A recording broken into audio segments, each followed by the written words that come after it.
Bueno, hemos venido hablando que todos los domingos vamos a estar hablando de ciertos rudimentos que nuestros bendecidos evangélicos, pentecostales, llamados cristianos, que no son cristianos, ellos son creyentes judaizantes, porque ellos les sirven al evangelio de la circuncisión.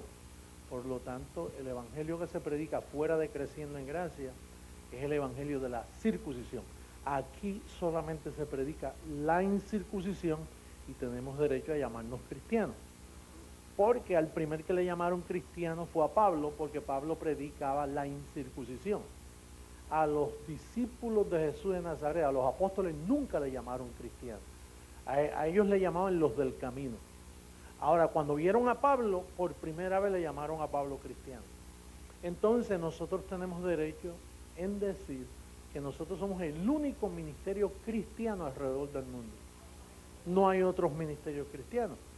Si usted bautiza en agua, si usted cree que hay pecado todavía, si usted cree en el diablo, si usted cree en el infierno, si usted cree en las obras, usted no es cristiano. Usted más bien es moiseano. Así que nos declaramos el único ministerio cristiano en la faz de la tierra. Porque la iglesia se murió con la desaparición de Pablo. Pablo lo dijo, después de mi partida no hay más cristianismo. Quiere decir que Pablo lo advirtió y cesó, el cristianismo cesó tan pronto Pablo murió. El mundo estuvo sin cristianismo, sin embargo ellos se creen cristianos. No, el cristianismo comenzó en el 1973, cuando la cabeza se movió. La cabeza de Dios, la mente de Dios, estaba en Jesús de Nazaret. Luego esa cabeza se movió al resucitado. Y entonces por todos esos cientos de años al que le servíamos era el resucitado. Pero en el 1973 la cabeza se movió y me cayó encima. Y me cayó encima de mi cabeza. Y entonces desde ahí pues hemos venido hablando del cristianismo. Sencillo, ¿verdad? Tan simple como eso. El periodista lo entendió fácil. Oye, mira, eso, hasta sentido tiene eso. A ti te suena que mucho trabajo te dio a ti, ¿verdad que sí?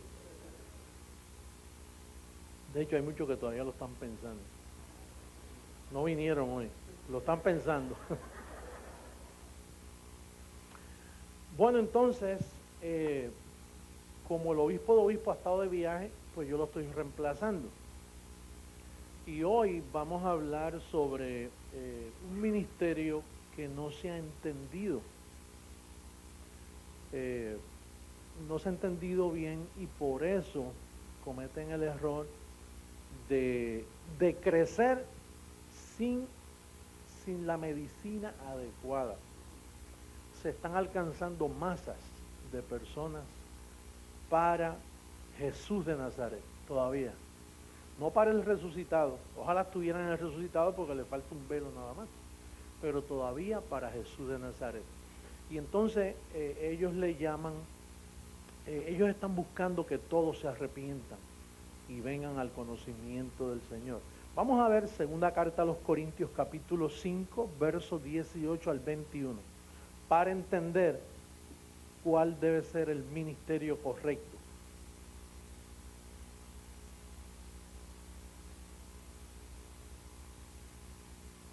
Segunda carta a los Corintios, capítulo 5, versos 18 al 21. La Biblia electrónica. Y todo esto proviene de Dios, quien nos reconcilió consigo mismo por Cristo y nos dio el ministerio del arrepentimiento. ¿Ministerio de qué? Eso es un ministerio. Ministerio de reconciliar a las personas. ¿Y en qué se basa ese ministerio de reconciliación? Que Dios estaba ¿dónde? En Jesús de Nazaret.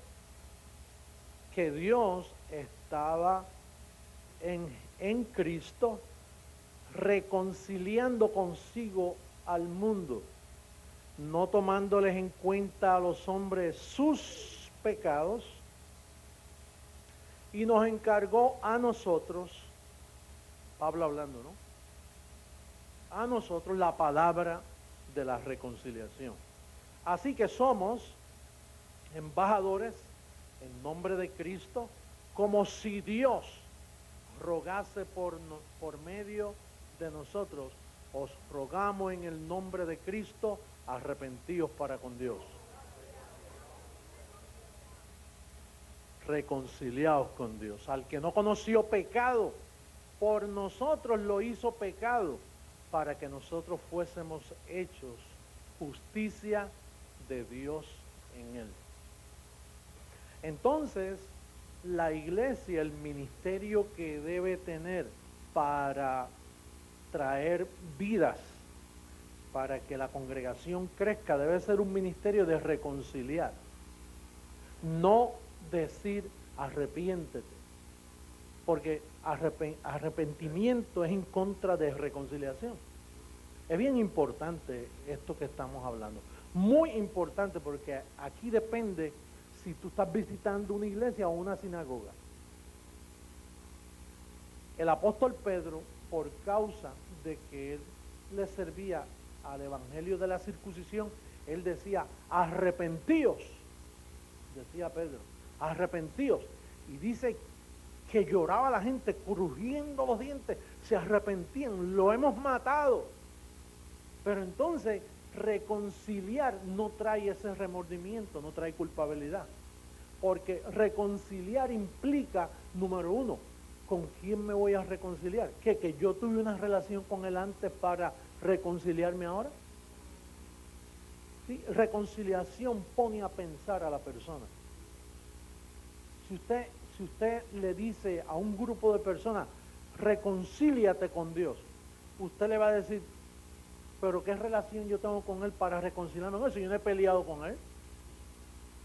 Cuando un matrimonio se reconcilia es porque son un matrimonio y se separaron y entonces ahora se están buscando para reconciliarse. Entonces implica que hay una relación, la palabra reconciliación. Y déjeme decirle, el mundo evangélico no entiende esto que yo estoy hablando. Si usted lo entiende, usted es un bienaventurado. Porque todas las iglesias utilizan el mecanismo de arrepentimiento desde Roma para acá. De hecho, el confesionario, que es un método de decir, bueno, tú estás en pecado, ven y confiésame y yo te doy unos remedios, 3 Ave María, 4 Padres Nuestros o lo que sea. Esos son los católicos. El evangélico usa otro medio. Dice, mira, mi hijito, tus pecados te son perdonados, pero no hagas más nada malo porque te va a ir peor y te vienen 7 demonios peores y puedes terminar en las llamas del infierno. Pero aquí la palabra reconciliación es tan bella porque implica que Dios te conoció a ti desde antes de la fundación del mundo. Por eso es que Pablo dice, para que conozcamos como fuimos conocidos. Y entonces implica que Adán rompió una relación. Cuando el pecado de Adán entró, entonces ese pecado pasó a todos nosotros. Digo, antes de la cruz, a nosotros no nos ocurrió nada de eso. Cuando tú has nacido en esta época, tú naces ya reconciliado, pero no lo sabes. Entonces el método para llenar nuestras iglesias de gente es reconciliación. Pedro dice arrepentimiento. Pablo dice reconciliación. Es un ministerio. El ministerio que hace la iglesia cristiana tiene que ser reconciliación. Si se usa otro método, se están violando leyes espirituales que conllevan a falsedad. Por ejemplo, ¿por qué usted cree esta reprensión de Gálatas capítulo 2, verso 11 al 14? Vamos a leer. ¿Por qué Pablo tiene que ser tan fuerte con Pedro? Porque Pablo vio que Pedro continuaba con el viejo ministerio del arrepentimiento. Y es en base, por eso es que le damos lectura a este verso tantas veces, es en base a eso que Pablo reprende a Pedro. Porque Pedro iba a ser el líder, el primer papa que iba a dañar al mundo con un ministerio de pecado. Mira lo que dice. Pero cuando Pedro vino a Antioquía, le resistí cara a cara porque Pedro estaba ¿de qué? Pues antes que viniesen algunos de parte de Jacobo, comía con los gentiles, pero después que vinieron se retraía y se apartaba porque tenía miedo de los de la circuncisión. Y en su simulación participaban también los otros judíos, de tal manera que aún Bernabé, amigo de Pablo, fue también arrastrado por la hipocresía de los apóstoles. Pero cuando vi que no andaban, ¿qué? Eso es lo que me interesa a mí. Mire, hay personas que piensan que yo ando incorrectamente por predicar a Pablo. Pues Pablo pensaba que Pedro andaba incorrectamente. Dice, cuando vi que los apóstoles, porque está hablando de ellos, plural, no singular, dice, pero cuando vi que no andaban es más de uno. Cuando vi que no andaban los de Jerusalén, los ancianos, rectamente, conforme a la verdad de que el evangelio tiene una verdad. Y en este caso, ¿cuál es la verdad? Reconciliación, no arrepentimiento. Dije a Pedro, por ser el jefe de la circuncisión, delante de todos los demás, si tú siendo judío, vives como los gentiles y no como judío, ¿por qué obligas a los gentiles a judaizar? Roma, la Iglesia Católica, comenzó con judaísmo, no con cristianismo. Lo que movía a Pedro era judaizar, no cristianizar. ¿Ustedes dicen amén a eso? ¿Ustedes lo entienden claramente tal y como está escrito? Siendo Pedro el primer líder llamado cristiano, entre comillas, desde ahí, desde Roma, se comenzó a judaizar al mundo gentil. En eso es que está el ministerio de la iniquidad. Es un ministerio. Está el ministerio de la reconciliación y está el ministerio de la iniquidad, que comenzó en la boca de Pablo. Porque si dice que no andaba rectamente, quiere decir que andaba incorrectamente. Entonces los primeros llamados cristianos ya venían incorrectamente predicando. Tú tienes que unirte a mi espíritu, a mis pensamientos, porque nosotros estamos llamados para corregir lo deficiente. Y nosotros, ese es nuestro llamado. Nuestro llamado no es que tú me caigas bien o que yo te caiga bien a ti, no. Hay un móvil, hay un peso, hay una responsabilidad que tú y yo tenemos. Mira, nosotros nos gozamos cantando y hacemos muchas cosas, pero la responsabilidad nuestra es que la verdad del Evangelio se dé a conocer. Y entonces el ministerio nuestro de alcance mundial tiene que ser reconciliación. Ahí es donde yo invierto mi dinero. Todo lo que cae en mis manos. Mira, a mí me gustan vestir, me gustan las cosas buenas, pero lo primero que yo pienso cuando yo veo dólares es el ministerio de la reconciliación.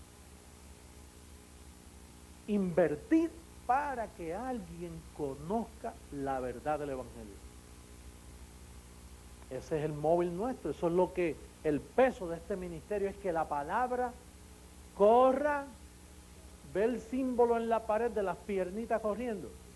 Ese símbolo, yo fui a una fábrica en Massachusetts hace más de 30 años, yo diría, cuando me resplandeció la idea. Yo me enamoré de la palabra, la gracia, a la mente de Cristo. Al poseerme, yo lo que veía era la palabra, la palabra, la palabra. Se me olvidaron los milagros, la señal, era la palabra, la palabra. Y entonces yo fui donde un irlandés y le dije, a una imprenta, y le dije, yo quisiera que tú me ayudaras a hacer como un logo que con este verso bíblico, 2 Tesalonicenses capítulo 3, verso 1, que dice, por lo demás, hermanos míos, dice que la palabra corra y sea glorificada. Y entonces él comenzó a hacer dibujo, era un experto haciendo así. Y entonces, bueno, para correr se hacen falta 2 piernas. pero ¿qué es lo que tú quieres que corra? La palabra. Y dice, pues vamos a meterle la Biblia encima de las piernas. Y de ahí salió eso. Y yo siempre lo guardé. Yo dije, si algún día mi Señor me permite tener un ministerio, porque yo trabajaba para el sistema, pero si un día el Señor me permite hacer mi propio ministerio, entonces ese va a ser mi logo favorito. Que la palabra corra.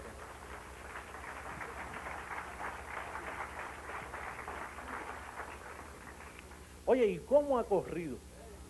Mira, corrió en tu vida y se glorificó. Mira, corrió en Samuel Valle. Corrió un día en la vida de Samuel Valle, obispo del Salvador. Y se glorificó tanto que lo tuvimos aquí dando testimonio de cómo se glorificó. Se glorificó en la vida de un Martín Guío, que tiene a Colombia, lo tiene en el bolsillo casi.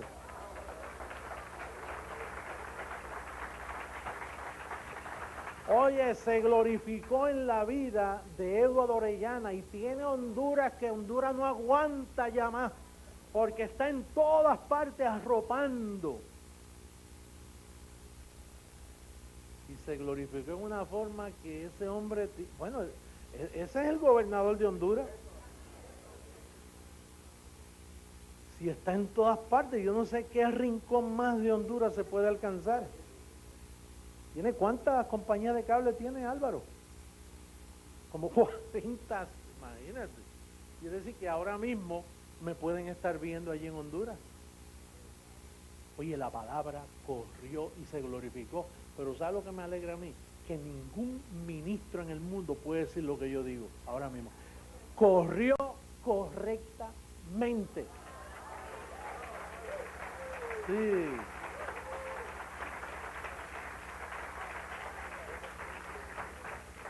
No hay nada más bello cuando tú haces las cosas bien. Eso te sientes realizado, te da un sentir, caramba, que se dice algo bueno, tú sabes, porque por el resto la carnecita siempre está hacia abajo. Pero cuando tú logras algo bueno, como que te balanceas, dices, ay, qué bueno que hice algo bien hecho. La palabra corrió correctamente. Mira, si tú sientes una felicidad profunda en tu vida y una paz, es porque la palabra corrió.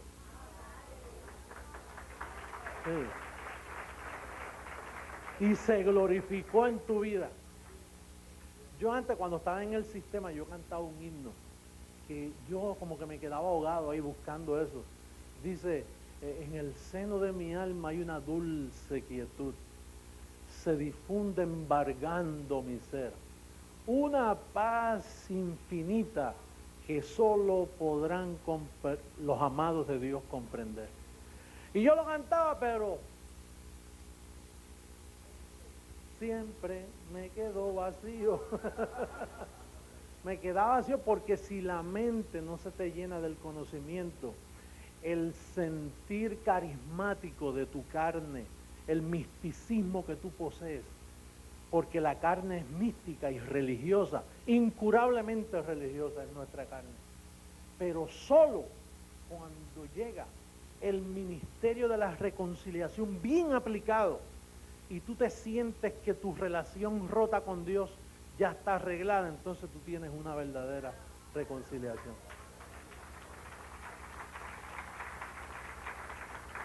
Y entonces vas a entender que no eres un pecador, porque dice que Dios estaba en Cristo no tomándoles en cuenta a los hombres sus pecados.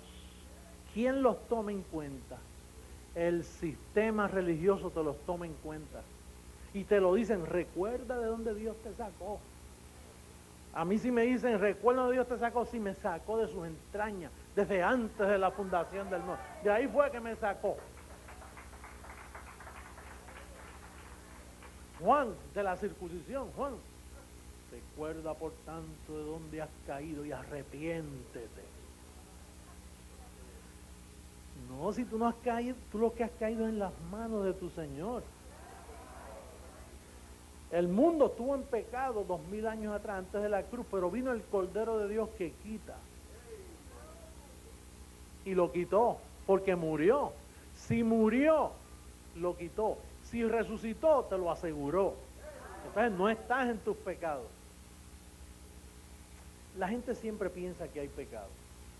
Yo a veces cada vez encuentro versos bíblicos donde comprueban que el ministerio de la reconciliación es el único.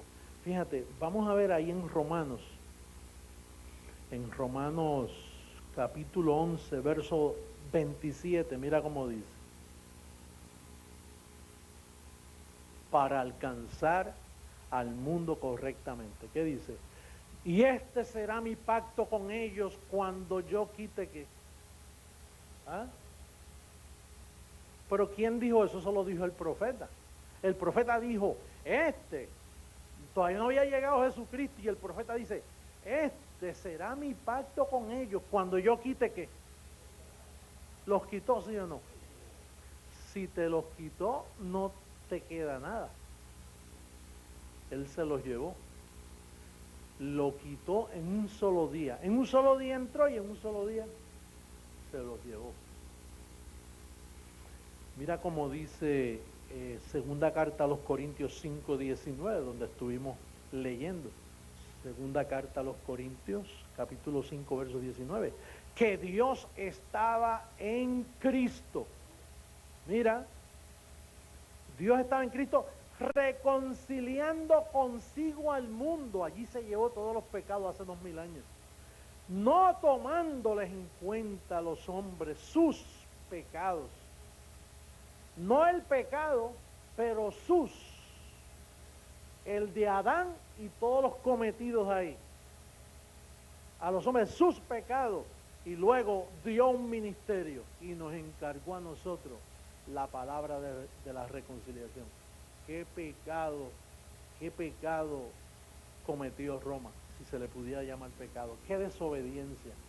Usted sabe que ningún papa, ningún líder en el mundo le ha hecho caso a ese ministerio.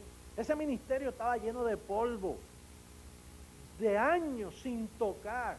El ministerio de la reconciliación estaba como cuando encuentran un tesoro que han pasado siglos por encima, y usted ve a esta gente excavando y excavando, y hacen unos hoyos de pie y descubren allí una copa de metal que lo hizo fulano de tal hace siglos. Así estuvo el ministerio de la reconciliación. Y un día Dios me dio una pala, hice un hoyito así y lo saqué así. Este es el ministerio de la reconciliación, la perla de gran precio.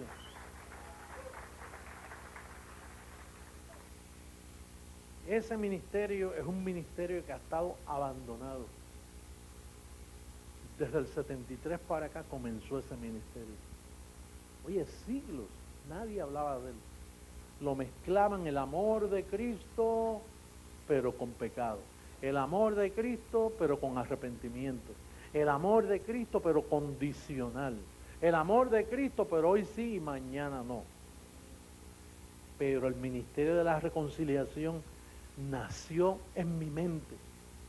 Y yo lo vi como una perla de gran precio. Y no lo cambié por nada.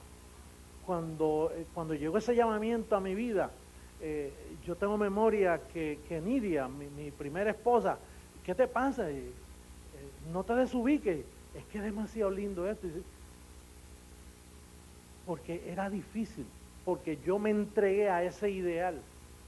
Y llegaban mis amistades, pero tú no, te has vuelto loco, chico. ¿Cómo tú vas a pensar que tú eres el único que tiene la verdad? Dice, bueno, yo no sé si yo soy el único, pero esta que yo tengo me gusta y la voy a promover.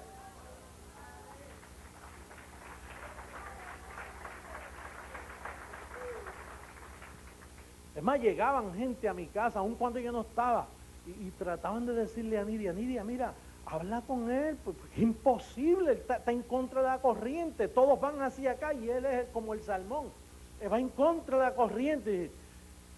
Hablen ustedes con él, pero cuando él toma esas decisiones, a mí no, mira, yo vendí todo, carros, relojes, yo a veces me quedaba sin dinero. Y yo tenía 3 televisores y ponía uno, gracias a Dios que Joan nunca vio eso, porque mis hijos no lo notaban. Yo ponía una notita, yo vivía en un condominio y ponía una notita, se vende televisor. Y entonces llamaban, mire que lo acabo de traer de Estados Unidos, es nuevecito, tiene tanto, así, así. ¿Se puede ir a verlo? No, yo solo llevo. Y yo con el televisor por todo el pasillo del condominio. Y ahí sacaba $400 y yo dije, esto me va a durar un día o 2 días o 3 días, los que fuera. Y después yo tenía un Rolex que yo tenía y digo, oye, ¿cuánto? Conseguí $1000 por él y vendí el Rolex. Y después vendí un carro que me había traído de aquí a Estados Unidos y vendí uno. Y vendí 2, porque yo tenía 3 automóviles. Me quedé con uno porque ya no aguantaba, imagínate. Y eso era, y nada, yo estoy seguro que papá Dios me mira y dice, mira, encontró la perla, está loquito, lo tengo loquito.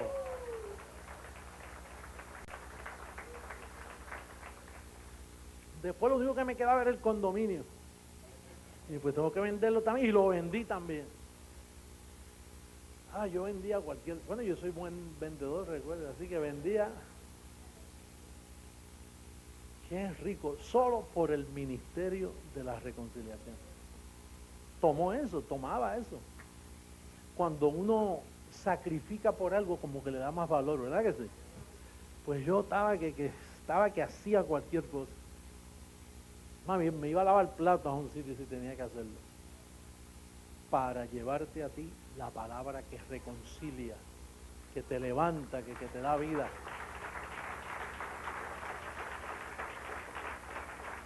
Vamos a ver ahora a Hebreos capítulo 9. Hebreos capítulo 9. Vamos a leer el verso 13. Mira lo que hablaba el profeta. Dice, porque si la sangre de los toros y de los machos cabríos y las cenizas de la becerra, mira cómo era ese pacto.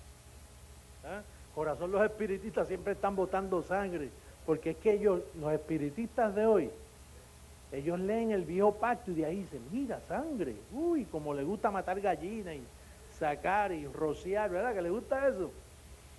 Pues los sacerdotes en el viejo pacto tenían que hacer eso para, mira el propósito.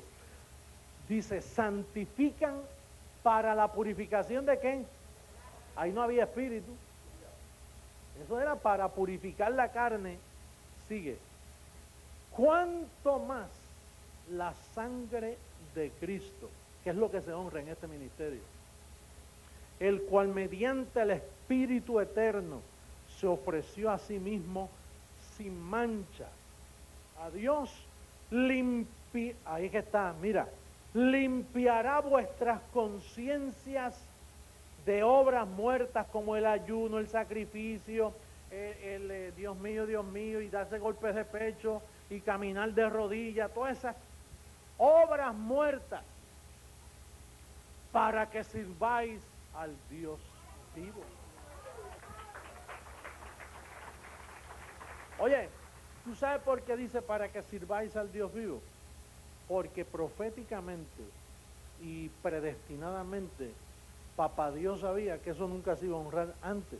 Era cuando Él viniera a la tierra de nuevo. Y entonces tú le sirves a un Dios vivo. Se llama José Luis de Jesús Miranda. Tiene vida, tiene vida.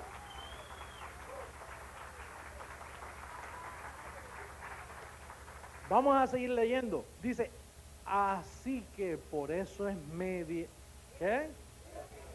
Ahora que estoy mediando, eso es lo que...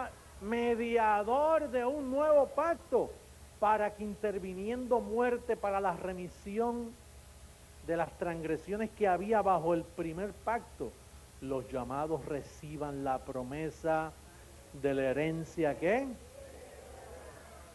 Porque donde hay testamento es necesario que intervenga muerte del testador, porque el testamento con la muerte se confirma, pues no es válido entre tanto que el testador vive, de donde ni aún el primer pacto fue instituido sin sangre, porque habiendo anunciado Moisés todos los mandamientos de la ley a todo el pueblo, tomó la sangre de los becerros y de los machos cabríos con agua, lana, escarlata, hisopo, y roció el mismo libro, y también a todo el pueblo, diciendo, esta es la sangre del pacto que Dios os ha mandado. Además de esto, roció también con la sangre el tabernáculo y todos los vasos del ministerio. Y casi todo es purificado según la ley con sangre. Y sin derramamiento de sangre no se hace remisión. Fue pues necesario que las figuras de las cosas celestiales fuesen purificadas así, pero las celestiales mismas con mejores sacrificios que estos.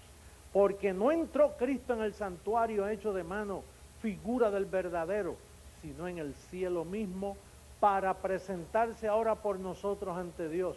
Y no para ofrecerse muchas veces como entra el sumo sacerdote en el lugar santísimo cada año con sangre ajena.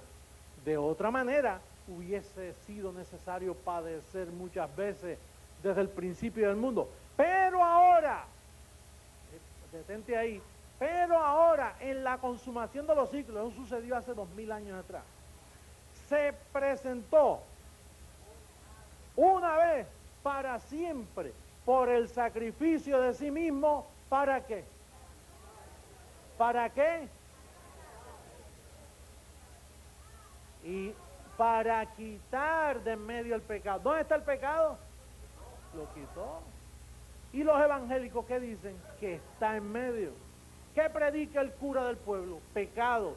¿Qué es una misa? Recordatorio de pecado, símbolo de pecado. ¿Cuáles son los sacrificios pentecostales carismáticos de estos últimos días? Pecado. Hay que salvar las almas del pecado. Aquí no se predica salvar almas del pecado. Aquí lo que se predica es reconciliar vidas preciosas para que sepan que no hay pecado, que Él lo llevó hace 2000 años.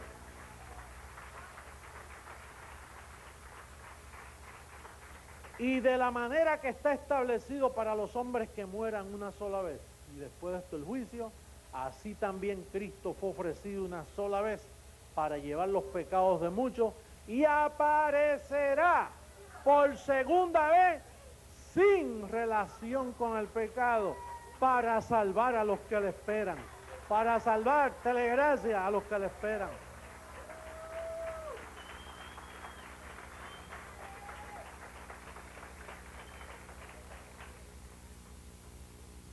Apareció por segunda vez sin relación con qué. ¿Cuál es la prédica mía hoy? ¿Sin relación a qué? Porque fue quitado. Así que bendecido, vamos a darle un aplauso a nuestro Señor, a mi Señor. Los músicos, por favor.